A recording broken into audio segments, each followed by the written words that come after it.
Hello friends, as promised, 9:30, a little bit earlier than I usually come on, but there's so much to cover, and I wanted to try and let people who can't usually make my 10:30s come to my 9:30s and see if that was better for them. There's always the recording, and if you're watching this back now, this is the recording, and if you're here now live, it's the live.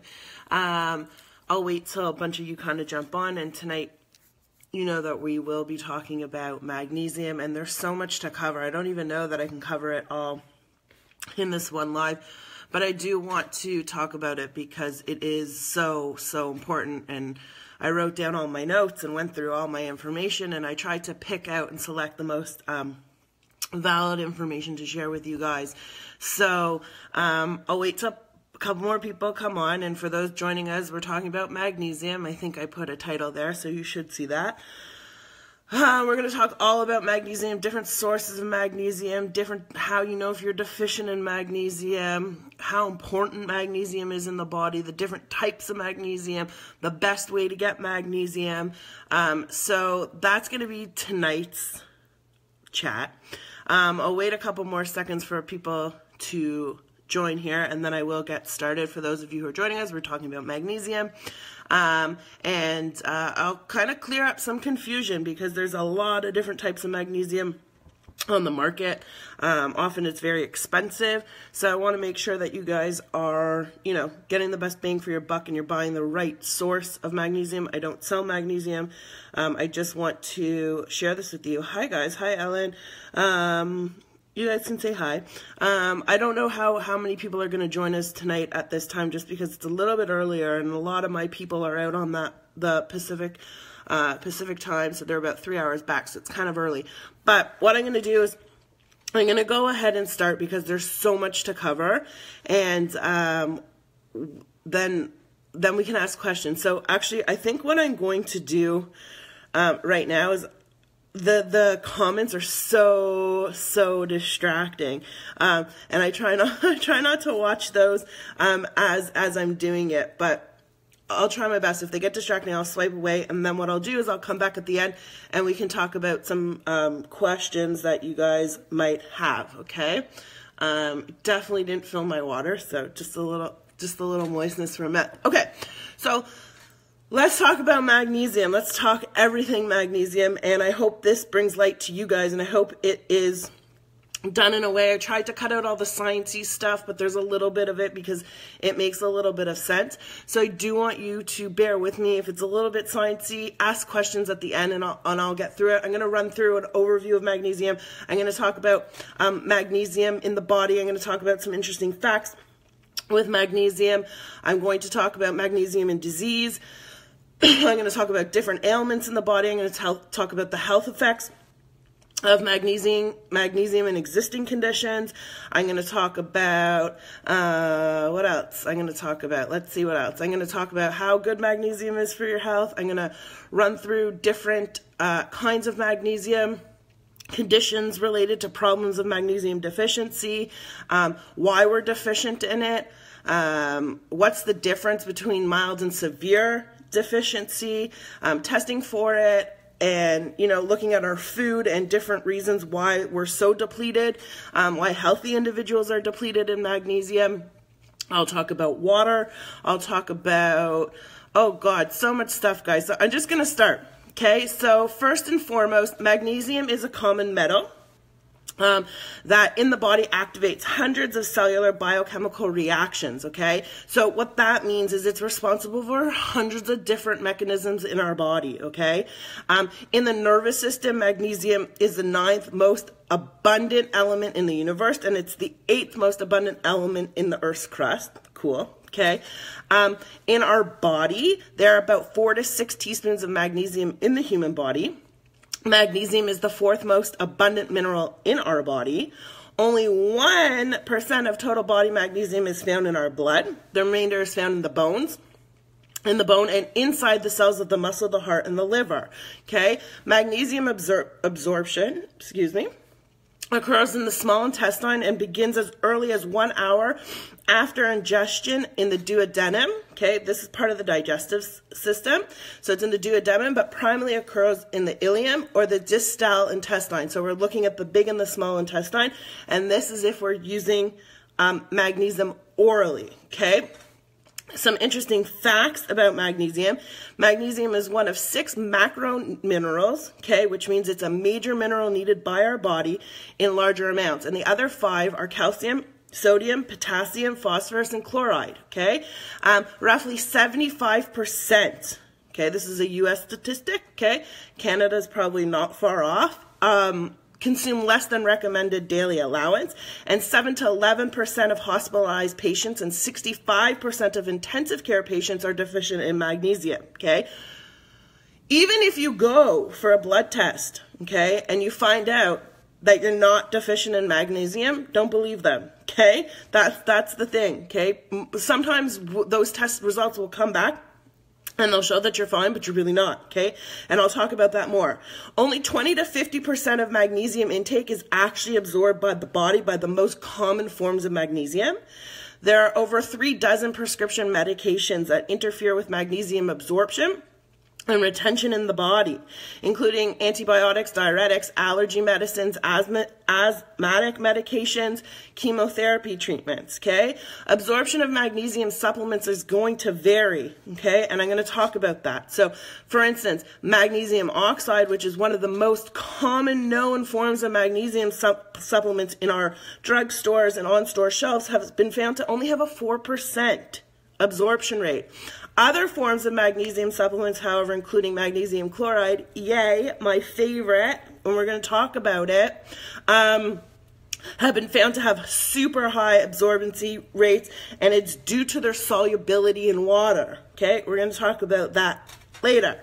So let's look at some magnesium disease. Okay, so low magnesium intake and low magnesium levels have been associated with osteoporosis. Okay, diabetes, metabolic syndromes, and heart disease. Now, rewind to this osteoporosis thing. And we'll talk about this, but I'll throw in this.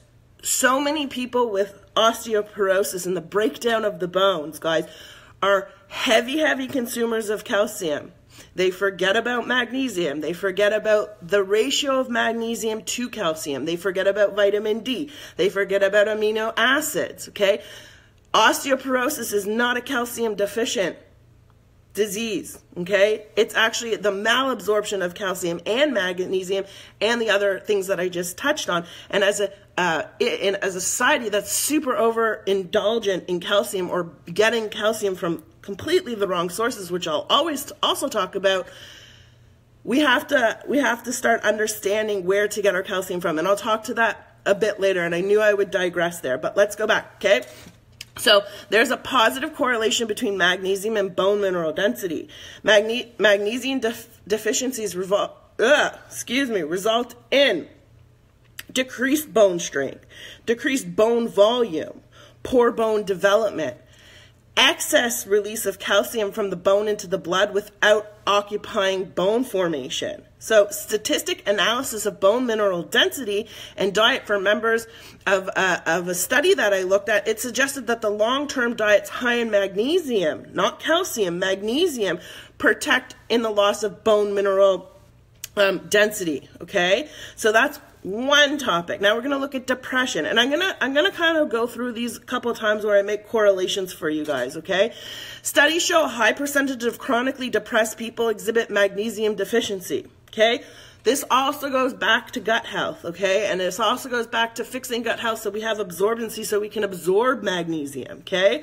We look at diabetes and we look at hypertension.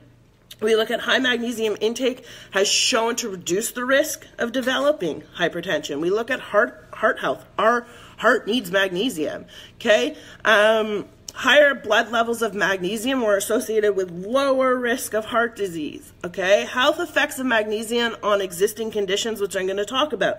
Magnesium is becoming a mainstream medication for people with migraines, asthma, and diabetes, okay? Magnesium is essential for our lungs, for our respiratory system, okay? We look at migraine headaches, okay? Doctors conclude that the use of magnesium in both acute and preventative headache treatment has been researched and potentially simple, inexpensive, safe, and well-tolerated option, okay? But again, we got to look at the right one. Studies have shown that preventative treatment with oral magnesium and acute headache treatment with intravenous magnesium may be effective, particularly in certain subsets of patients, okay? Depression.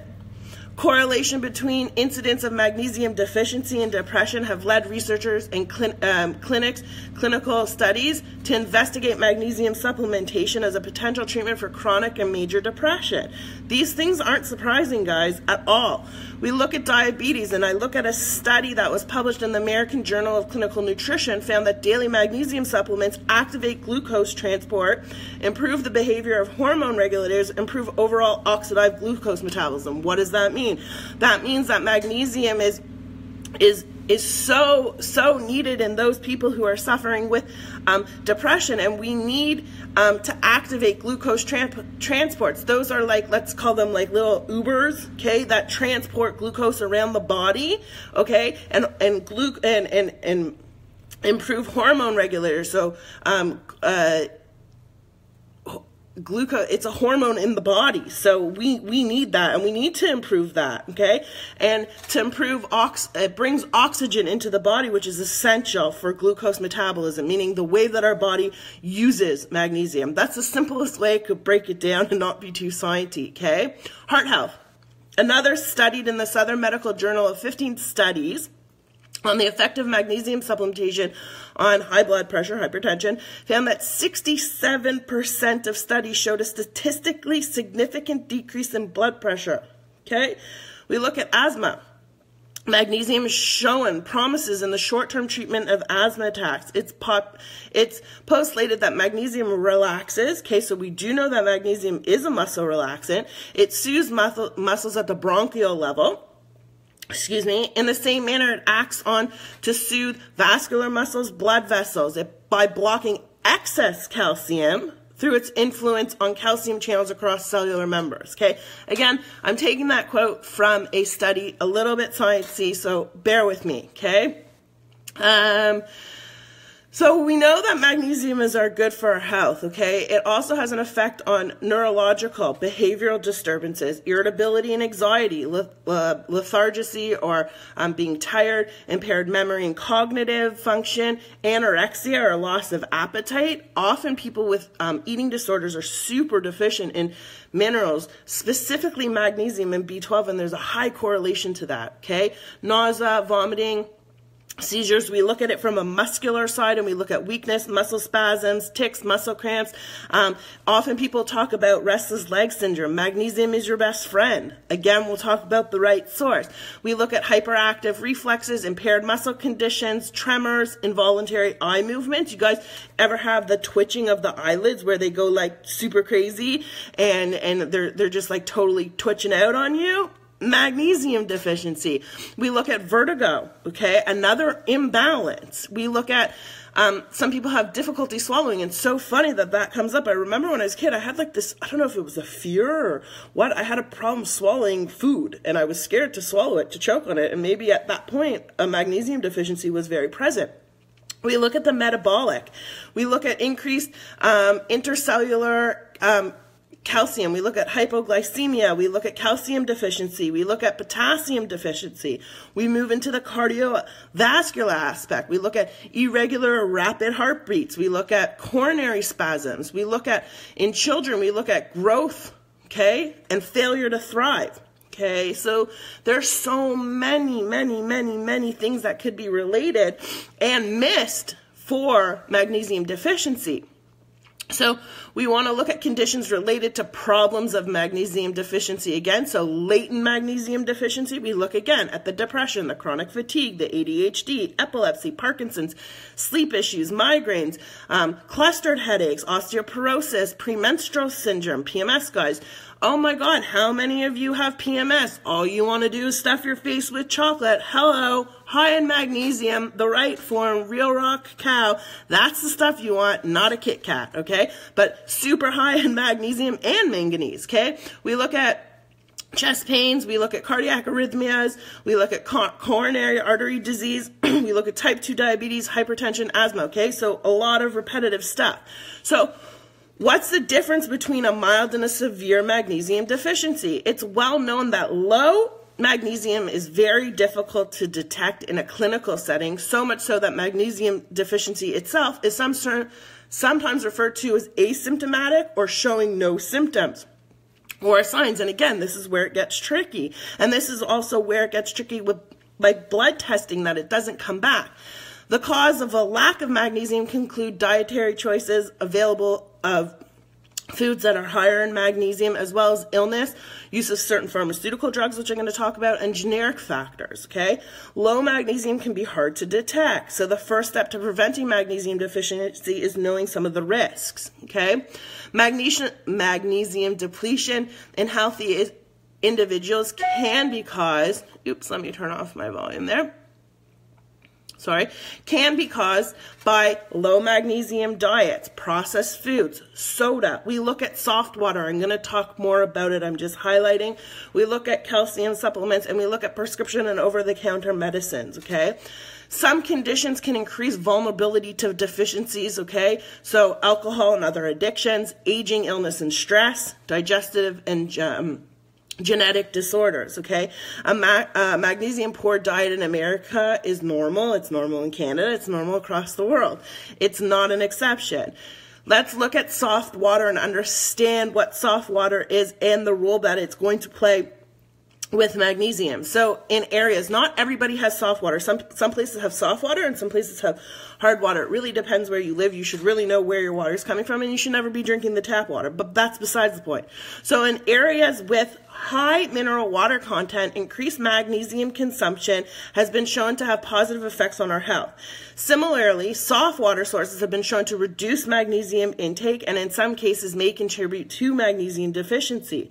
Now, water softening is often done to improve household cleaning properties of water, okay? So yet doing so, it removes all the valuable sources of magnesium, and one that can provide as much as 50% of what the RDA, okay, big deal, in some parts of the world recommend. Increasing municipal water sources remove magnesium as part of their natural water treatment through some municipal sources do resupplement water supplies. I don't know what kind. I'm sure it's not trace minerals after they soften it. And then again, the depletion of magnesium at the source can be a significant factor in low magnesium. Okay, let's look at excessive calcium and magnesium. So magnesium deficiency causes also include supplementation of competing vitamins. Okay, so there are vitamins that work synergetically, okay, together, and there are ones that work against each other. So many people, especially women, supplement with calcium to prevent bone loss and osteoporosis, and I touched on that a little bit earlier. Calcium cannot be effectively utilized or absorbed without adequate magnesium. It cannot be absorbed without proper gut health, okay? An overabundance of calcium increases the body's need for magnesium, and calcium cannot be effectively utilized or absorbed without the right amount of magnesium. It's commonly recommended to take magnesium supplements at a 2-to-1 ratio. However, more research is coming out that it's a 1-to-1 ratio or even ratio that favors magnesium.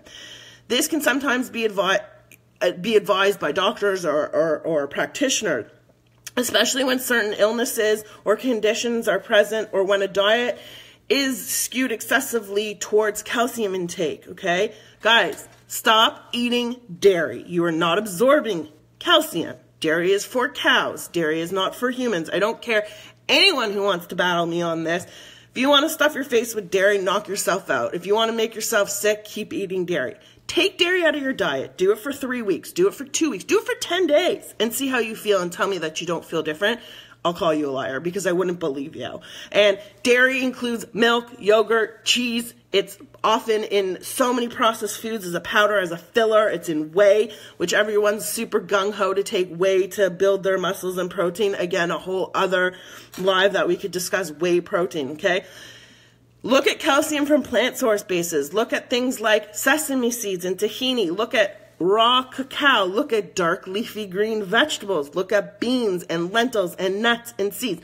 Those are absorbable calcium. Those are the calciums that are going to help you with magnesium absorptions, okay?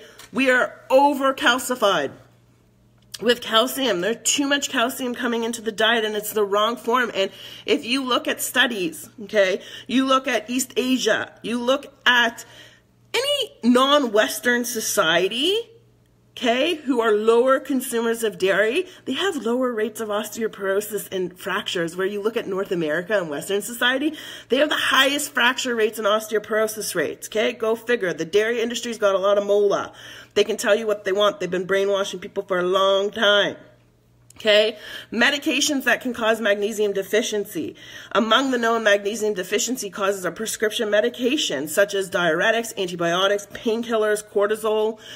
They deplete magnesium levels in the body by impairing absorption or increasing excretion by the kidneys, which means if you are on those medicines, okay, up your magnesium, okay? Some specific medications that increase excretion of magnesium and or increase the body's magnesium, they're going to be certain antibiotics, estrogen found in birth control pills and hormone replacement therapy. We have hydrocortisones, okay? We have diuretics, okay? So Lasix, what else? There's like anything that's, usually people with blood pressure issues are going to often be on a diuretic or a water pill, okay? Certain heart failure medications, okay? We look at anti-cancer drugs. We look at anti-plastics, like things for asthma. What else? Antipsychotics, so the drugs, you know, for antidepressants and anxiety and stuff. And we're learning now about CBD, that we can hopefully use CBD to replace all of these nasty drugs that are destroying our bodies, okay? Addiction, alcoholism, okay? In cases of addiction and alcoholism, low intake and absorption can be caused by magnesium deficiency. So complications such as liver disease, vomiting, diarrhea, reduced body levels of magnesium in treatment of addiction may in fact further complicate issues with withdrawal experience. In some cases, intravenous magnesium is warranted during severe alcohol withdrawal, for sure, because it can bring the body back into that homeostasis. Illness, stress, aging, is also causes of low magnesium. So stressful conditions required more magnesium by the body. Thus, those experiencing these conditions are more susceptible to magnesium deficiencies, such as surgeries, burns, liver disease, diabetes, hormonal imbalances. These conditions not only increase the body's need for magnesium, but also may reduce stomach acid levels, reducing the body's ability to break down food and supplement into absorbable form. Magnesium's bioavailability is vulnerable to reduction in hydrochloric acid. Hydrochloric acid is the acid in our stomach. It's like having a shower before. It's like a picture, like a disinfecting process where like you eat and then it goes into your stomach and there's hydrochloric acid, washes everybody up, cleans everybody for the party, and then passes it through. So because many forms of magnesium must be broken down into an ionic form in the digestive tract to be used by the body, okay? The natural process of aging also reduces stomach acid levels and is associated with reduced absorption of magnesium. This is why a good, excuse me, I'm going to drink. The use of a good digestive enzyme is really good. The use of practice, back to digestive enzymes. As you get older naturally, your digestive enzyme production comes down lower. So using an aid as a digestive enzyme doesn't hinder or slow the process of the production of digestive enzymes in the body. The body does make them, but as you get older naturally, it's a natural process, they do decrease. But lemon, apple cider vinegar, bitter greens, those are things that'll help bring up hydrochloric acid, even zinc, okay? So once broken down in the stomach, magnesium must be absorbed into the small intestine. The level of absorption is also known to be affected by the individual's state of health, again, gut health, as well as the presence of other minerals such as iron, calcium, and that can impede magnesium absorption, okay?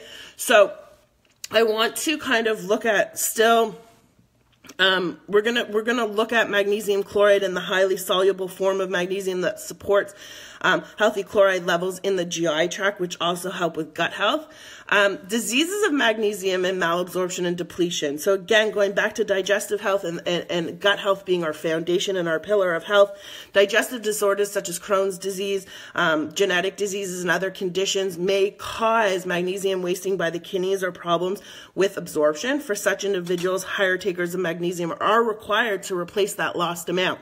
So some syndromes associated with problems of magnesium absorption can be Crohn's, celiac, short bowel syndrome, intestinal mucosal disease, intestinal IBS, cystic fibrosis, liver disease, pancreatic insufficiency, radiation, systemic mastosis. We look at patients undergoing illegal intestinal restrictions or bypass of treatment for obesity. Okay, so people who have their stomach stapled or have a band around their stomach. We look at terminal diseases, tubular diseases, congenital renal kidney disease. We look at acute drug-induced tubular injury, e.g. like things like drug use that is breaking down, like we talked about, breaking down the gut. Okay, kidney transplant, people with liver transplant, so people who have gone through severe injury or surgery or have these conditions, okay? Now, we're going to talk about, there's so much information, guys. I'm trying to give this all to you and make it make sense, okay? So I'm going to talk about magnesium chloride, but before I do that, I want to talk about, okay, I'm just going to go in the order that it's here. Just bear with me, guys, okay?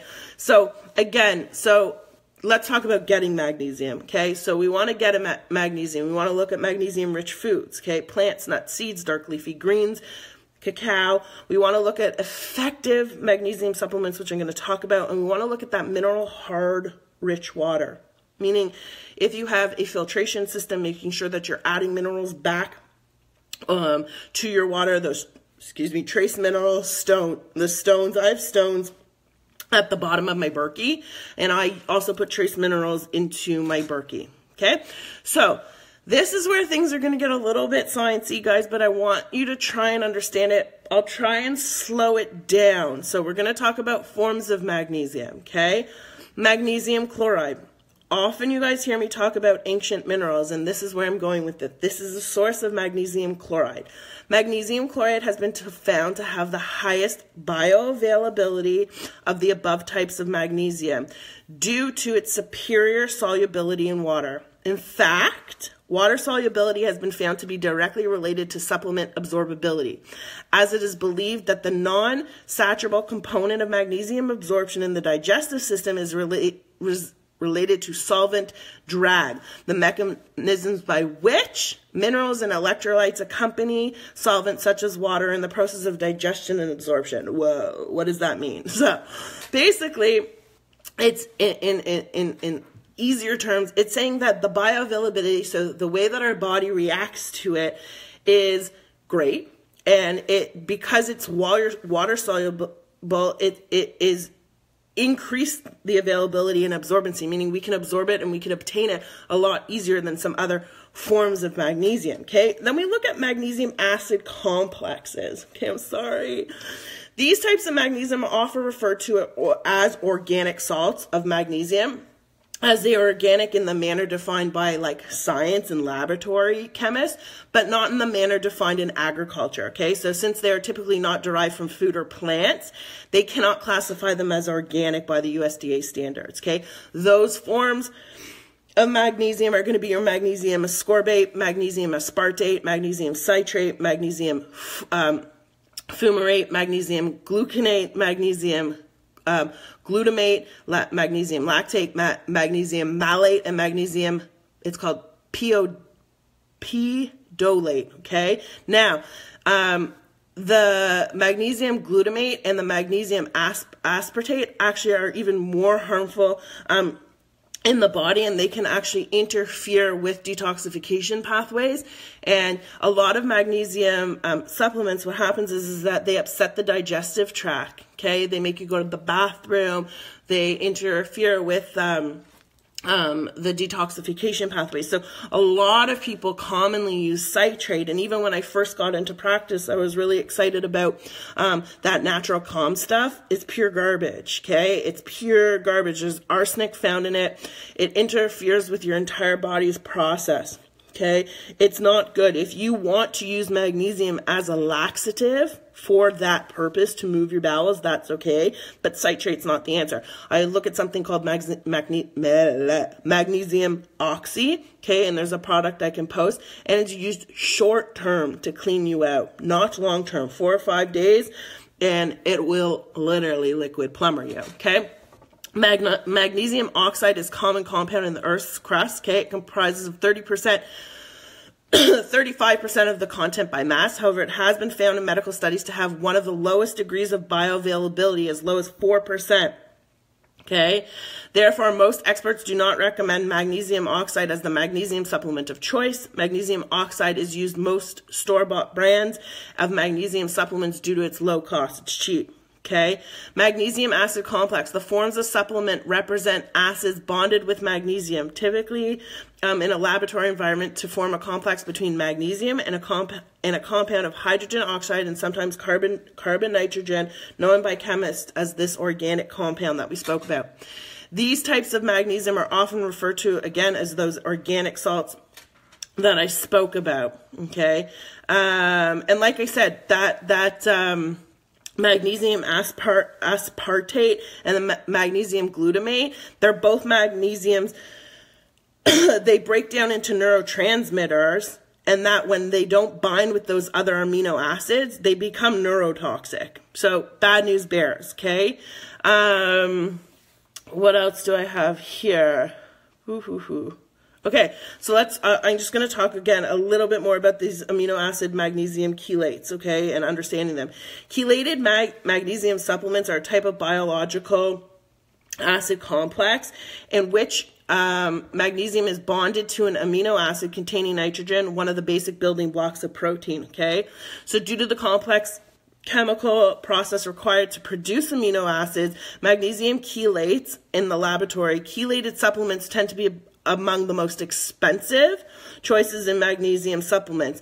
And magnesium amino acid chelates are going to include the glycinate, the lysine, the orotate, and the taurate. Okay, acid complexes of magnesium and their subset amino acid chelates are generally more readily absorbed by the body, but they rely on solubility, but on proteins pathways for bioavailability. Okay, which kind of just means that they might be bioavailable, and I wouldn't say that they're like awful. There's a lot of good information about glycinate and also about L-threonate, which is really good for like brain injury and stuff. But only magnesium chloride, which is a magnesium mineral salt, which is extremely high in solubility, has been found in medical studies to match or surpass the absorption of these forms of the other forms that I talked about magnesium. So magnesium chloride is found naturally in our seawaters, and the purest form of magnesium chloride are sourced from the sea, and it's an underground source which has been protected for their modern impurities. Okay, now, how to use and why we want to use chloride. So the advantages, and basically when magnesium chloride comes down to it, is we use it transdermally, which means on the skin. Okay, why? Our skin's the largest organ. So when we have anything that touches the skin, within moments, it's entered into our bloodstream, and it doesn't have to go through the digestive tract. So the advantages of transdermal magnesium overlap the advantages of common transdermal drug delivery mechanisms available today, such as transdermal nicotine and birth control systems, so like a patch, like if people try to quit smoking and stuff, they wear those patches, okay? So why transdermal magnesium? Again, it's going to bypass the digestive tract, avoiding problems of irritation and diarrhea. It's easy and it's convenient, and it can be taken as a complement to oral magnesium if you want, for those seeking therapeutic levels above those tolerated orally. Magnesium bath flakes are made from the magnesium chloride, okay? Epsom salt is not magnesium chloride. Epsom salts are magnesium sulfate. Okay, so although they both contain a form of magnesium, magnesium chloride is much better suited for topical application.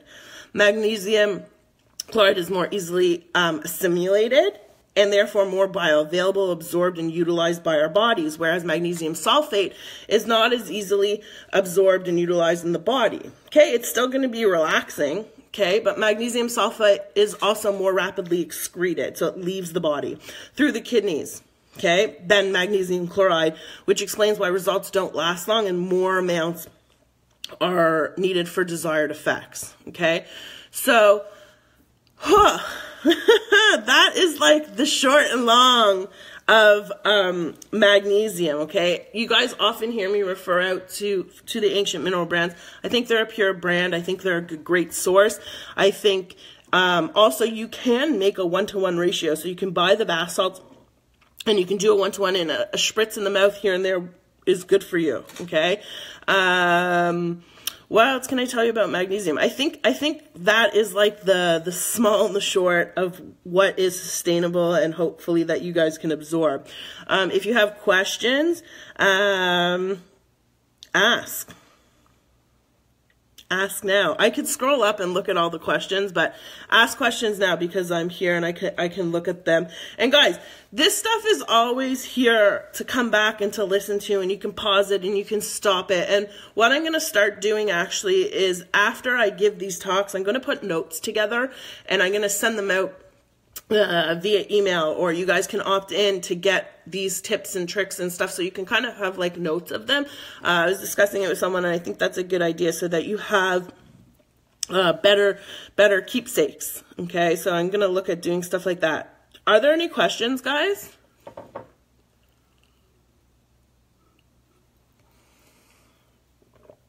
What if you don't have time to soak? So you can spritz. You can spray the magnesium on. You can put it on your arms, your chest, your legs, spritz are on. Or there's oil. You can make an oil with it. You can buy the oil. You can buy a cream. Okay, they're all going to work the same. Ancient Minerals has a variety of products that are all wonderful. Now, those people who might itch or feel a burning sensation, you're deficient in magnesium. So you could apply it with a coconut oil or something to take away the itch. The bottom of the feet is a good place to put it. Actually, the salts are quite expensive. So what I do is I buy a big bucket. I make my spritzy, I make my spritzer, okay? And I use both because realistically you need like ginormous amounts sometimes if you're not well or whatever with the magnesium salts, and they go really fast. But I know lately a lot of people are using them for their children for growing pains, any pain in the body.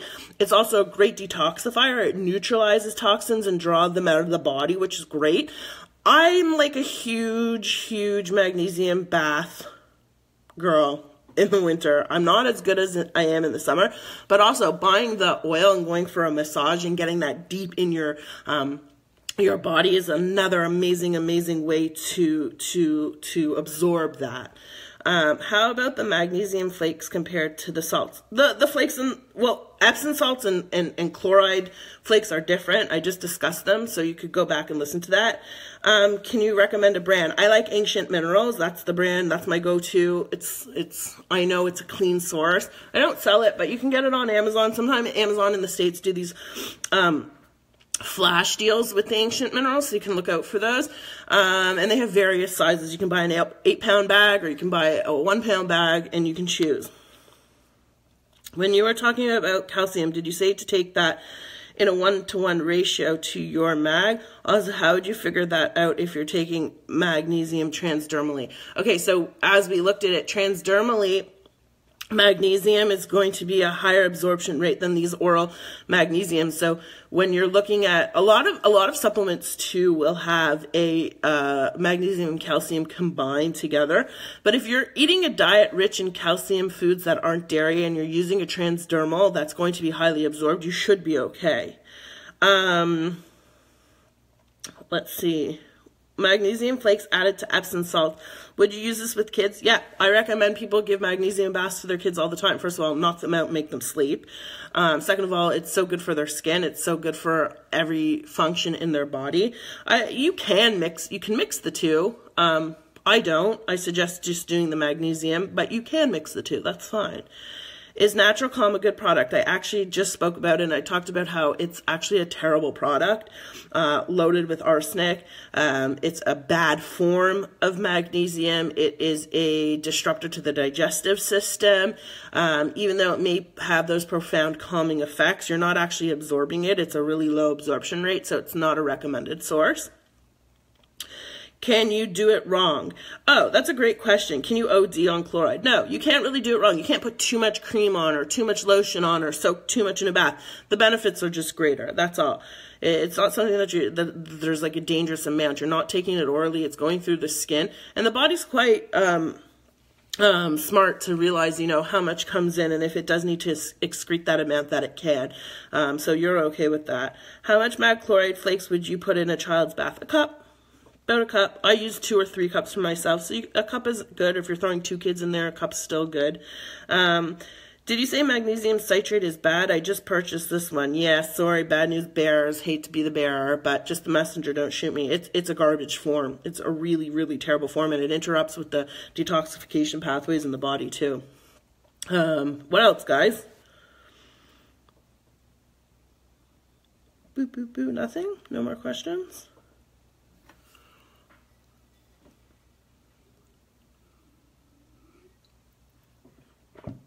Any more questions, guys? If not, I'll happily sign off. What I could do is quickly, I will scroll back to the top here and just see what questions I missed, because there seems to be a lot of comments here.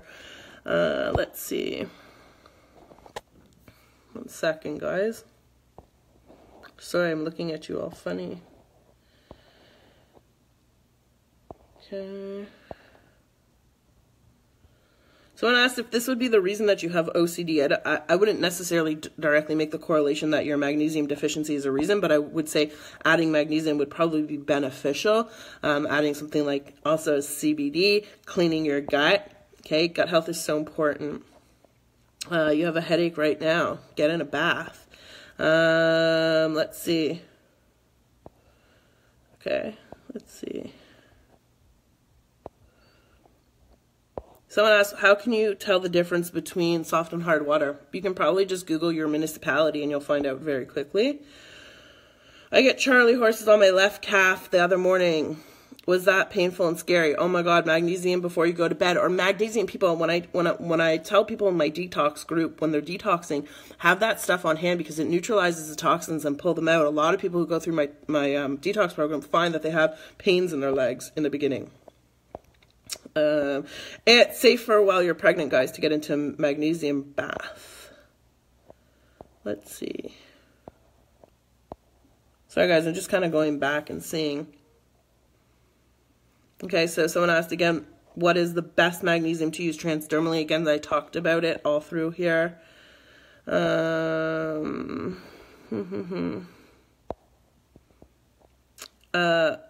mentioned that magnesium deficiency can cause muscle cramps and spasms, not using magnesium. Okay, let's see. Sorry, guys, if it was a bit sciencey. It's really good information, and you can kind of break it down. Okay. Okay, going back down here. Let's see. Sorry, guys, I came back. I have magnesium chloride drops. I don't use it much. It tends to go be me and upset my stomach. Should I keep using it? Try a transdermal instead of the oral one.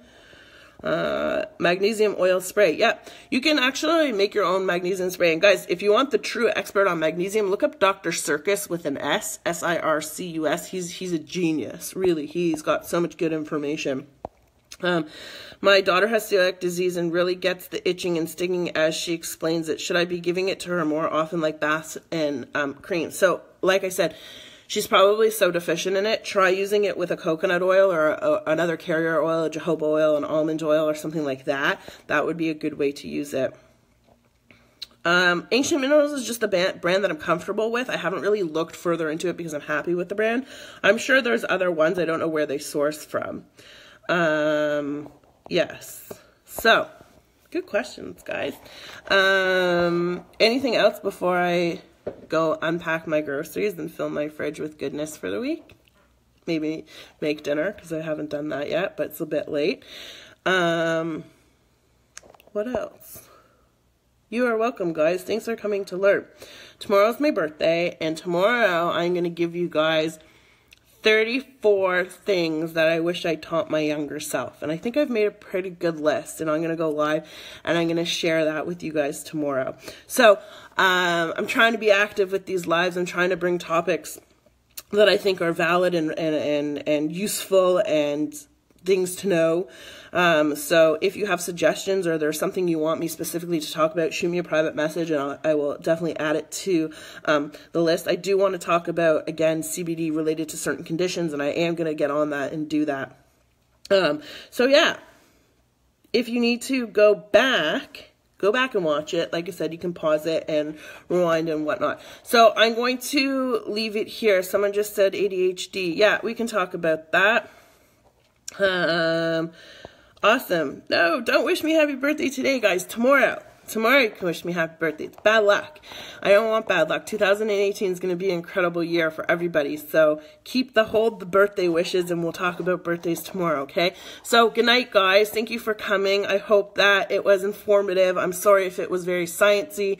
I'm sorry if I spoke too fast. I try and keep you guys here and keep the audience engaged. I will hang out here for a bit if you guys have questions that are non-related to magnesium and you want to have a little powwow. We could do that. Let me do a time check, see what time it is here. Boop, boop, boop. Oh yeah, 10:18. If you guys have some questions that are, that you want to ask non-mag related, we can, and if not, we can save it for another night. Okay. I'm going to make an executive decision. I take it back. I'm going to go hang out, relax, enjoy my last couple hours of 33. But I will speak to you guys tomorrow. I will see you tomorrow, and we will have more amazing conversations and more great advice and lots of goodness coming your way. So thanks for joining me tonight. If you're watching this, it was the replay. Don't yell at me if I didn't answer your question. If you need me, reach out to me privately. I wish you guys all a beautiful night, and I will see you tomorrow. Bye.